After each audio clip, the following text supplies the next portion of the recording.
आप सब बच्चों को एक सूचना बताया जा रहा है और आज 23 मार्च है ना। तो भारत सरकार का तुगलकी फरमान जारी हुआ है कि आप सब बच्चों का विद्यालय फिर बंद किया जा रहा है क्योंकि कोरोना बढ़ रहा है। शांत रहिए कि आपका विद्यालय आज से 31 मार्च तक विद्यालय बंद रहेगा, ठीक है। और आप सब लोगों को बताना चाहेंगे कि यही काम पिछले साल भी हुआ था कि एक हफ्ते के लिए लॉकडाउन किया जाएगा जब आपका एनुअल एग्जाम चल रहा था, और तब से लेकर पूरा साल जो था वो विद्यालय बंद हो गया, जिससे आपकी पढ़ाई बहुत ज्यादा नुकसान हुआ। और इस साल जब विद्यालय खुला, आपने किताब कापी अपना सारा व्यवस्था कर लिया, तब हमारे तुगलकी फरमान जो हमारे सरकार हैं वो अब आदेश कर दिए कि अब फिर जो है कि ये विद्यालय फिर बंद होगा। माननीय योगी आदित्यनाथ महाराज जी, मैं आपसे पूछना चाहता हूं कि आप बच्चों के भविष्य के साथ और जो प्राइवेट अध्यापक विद्यालय में पढ़ा के अपनी रोजी रोटी कमा खा रहे हैं, उनके पेट पे लात क्यों मार रहे हैं? इन बच्चों के भविष्य के साथ खिलवाड़ क्यों कर रहे हैं? ठीक है, कोरोना अगर बढ़ रहा है, विद्यालय बंद था, पूरे साल में किसी एक अध्यापक ने, किसी एक प्रबंधक ने कभी भी विद्यालय खोलने के लिए कोई धरना प्रदर्शन नहीं किया और हम लोगों ने पूरा सपोर्ट किया। लेकिन बीच में अगर कोरोना फैल रहा है तो मैं आपसे पूछना चाहूंगा कि जब गोरखपुर महोत्सव आप करा रहे थे तब कोरोना फैल नहीं रहा था। जब आप आके यहाँ पे इलाहाबाद के प्रयागराज में कुंभ का मेला लगवा रहे थे तब कोरोना नहीं फैल रहा था, जहाँ पे करोड़ों लोग स्नान करने गए। और अभी हरिद्वार में महाकुंभ का आयोजन आप करवा रहे हैं तब कोरोना नहीं फैल रहा है। बिहार में चुनाव हो रहा है तब कोरोना नहीं फैल रहा है। और विद्यालय जो बच्चों का सबसे देश की रीढ़ की हड्डी होते हैं, जिनकी बुनियादी शिक्षा, प्रारंभिक शिक्षा आप बिल्कुल बर्बाद कर दिए हैं पिछले 2 साल से, और अब जाके फिर लॉकडाउन आप लगा रहे हैं। तो आपसे पूछना चाहेंगे कि बच्चों के भविष्य के साथ आप मैच क्यों खेल रहे हैं? ये जितने भी बच्चे हैं, अगर 1 मार्च आप 1 अप्रैल बोले हैं, 1 अप्रैल तक अगर विद्यालय नहीं खुला तो इन सारे बच्चों को लेकर मैं रोड पे बैठ जाऊंगा। ये मैं आपको खुला चैलेंज कर रहा हूं, क्योंकि बात सिर्फ मेरे तक का नहीं है, इन सारे बच्चों का भविष्य है और इन सारे बच्चों का भविष्य आप लोग अंधकार में डाल रहे हैं। आप लोग खुद नहीं चाहते हैं कि देश का बच्चा पढ़े, पढ़ के कुछ लायक बने।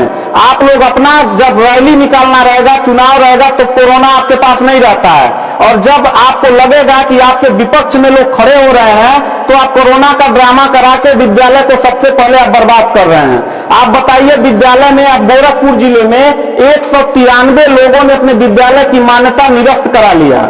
जानते हैं क्यों? महंत योगी आदित्यनाथ जी, क्योंकि वो लीज पे चलाते थे और उनका भाड़ा हुआ करता था 40,000 45,000 रुपया मंथली हुआ करता था। वो भाड़ा न चुकाने के वजह से, चूंकि मालिक को भाड़ा चाहिए, उन लोगों ने अपनी मान्यता निरस्त करा दिया। और सरकारी जो स्कूल है उनकी हालत तो पहले से मतलब खस्ता हो चुकी है।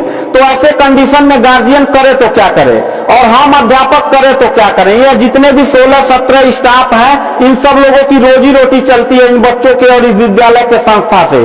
आप लोग हमारे पेट पे प्रहार कर रहे हैं, हम लोगों के व्यवसाय से प्रहार कर रहे हैं। अगर आपको लग रहा है कोरोना है, ठीक है, विद्यालय बंद कर दीजिए, तो आप ये भी अपनी नियत को साफ करिए कि कुंभ का जो मेला, महाकुंभ का लगवाने वाले हैं, उसको भी कैंसिल कर दीजिए। और जो गोरखपुर महोत्सव और गोरखनाथ का मेला लगवा के आप ड्रामा करवा रहे हैं, वो भी बंद करवाइए। यानी आप खुद नियम का पहले फॉलो करिए, हम लोग नियम को फॉलो करने के लिए तैयार हैं।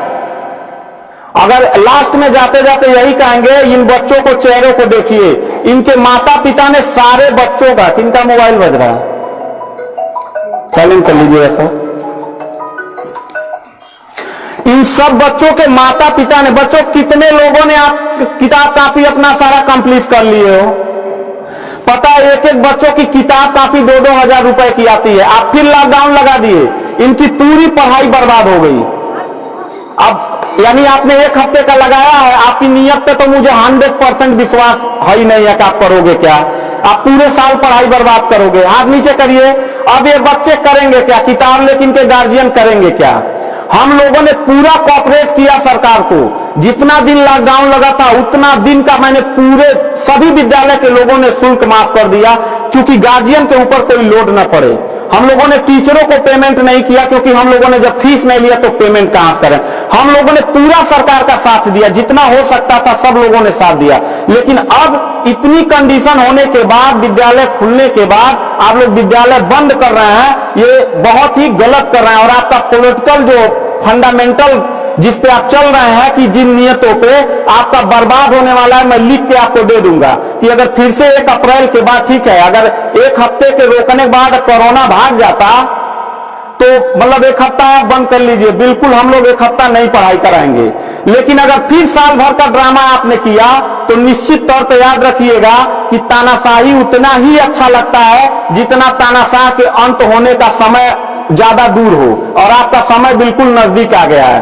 तो मैं उम्मीद करता हूं कि आप ये काम बिल्कुल मत करिएगा। 1 अप्रैल के बाद अगर विद्यालय फिर से आप बढ़ाएंगे तो इन सब चेहरों को देख लीजिए, और इनके गार्जियन को लेके, अपने पूरे स्टाफ को लेके, जिले से लेकर मैं प्रदेश लेवल तक धरने पे बैठूंगा, इस बात को याद रखिएगा।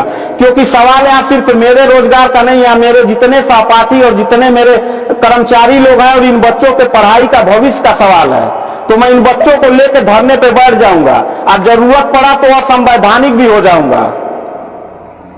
इसी के साथ मैं सरकार से रिक्वेस्ट करूंगा कि अगर 1 हफ्ता में बंद करने से कोरोना भाग जाता है तो हम सब लोग आपके साथ हैं, अगर नहीं भागता है तो 1 अप्रैल से छोड़ दीजिए।